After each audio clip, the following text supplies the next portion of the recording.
66 വർഷത്തിനിടയിൽ കോൺഗ്രസിന് ഇതാദ്യമായിട്ടാണ് ഇത്തരത്തിലൊരു ഗംഭീര തിരിച്ചടി വന്നിരിക്കുന്നത്. സംഭവം വേറൊന്നുമല്ല, ഗുജറാത്തിൽ നിന്ന് ഒരു രാജ്യസഭാ MP പോലും ഉണ്ടാകില്ല കോൺഗ്രസിന് എന്നുള്ളതാണ് പ്രധാനപ്പെട്ട കാര്യം.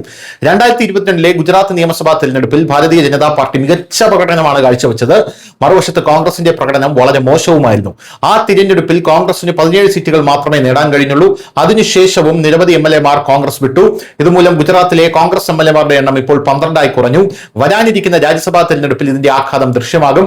രാജ്യസഭയിൽ കോൺഗ്രസ് പാർട്ടിയുടെ അവസാനത്തെ സാന്നിധ്യവും അവസാനിക്കാൻ പോകും. നിലവിലെ സമവാക്യങ്ങൾ പരിശോധിച്ചാൽ വരാനിരിക്കുന്ന രാജ്യസഭാ തിരഞ്ഞെടുപ്പ് പ്രക്രിയയ്ക്ക് ശേഷം ഗുജറാത്തിൽ നിന്നുള്ള ഒരു കോൺഗ്രസ് MP പോലും ഉപരിസഭയിൽ, അതായത് രാജ്യസഭയിൽ ഉണ്ടാകില്ല. ഏകദേശം 66 വർഷങ്ങൾക്ക് ശേഷമാണ് ഇത് സംഭവിക്കാൻ പോകുന്നത്. നിലവിൽ ഗുജറാത്തിൽ നിന്നുള്ള രാജ്യസഭയിലെ ഏക കോൺഗ്രസ് MP ശക്തി സിംഗ് ഗോഹിലാണ്.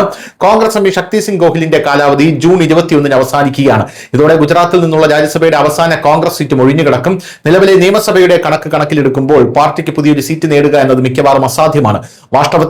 വാസ്തവത്തിൽ കോൺഗ്രസിന് ഇപ്പോൾ സംസ്ഥാനത്ത് 12 MLA-മാർ മാത്രമാണ് ഉള്ളത്. അത്തരമൊരു സാഹചര്യത്തിൽ 4 രാജ്യസഭാ സീറ്റുകളും BJP-യുടെ വിജയം ഏതാണ്ട് ഉറപ്പാണെന്ന് കണക്കാക്കപ്പെടുന്നു. കോൺഗ്രസിന് ഒരു സീറ്റ് പോലും നേടാൻ പ്രയാസമാണ്. BJP-ക്ക് നിലവിൽ 162 MLA-മാരുണ്ട് എന്നുള്ളതാണ് പ്രധാനപ്പെട്ട കാര്യം. News desk, news Malayalam.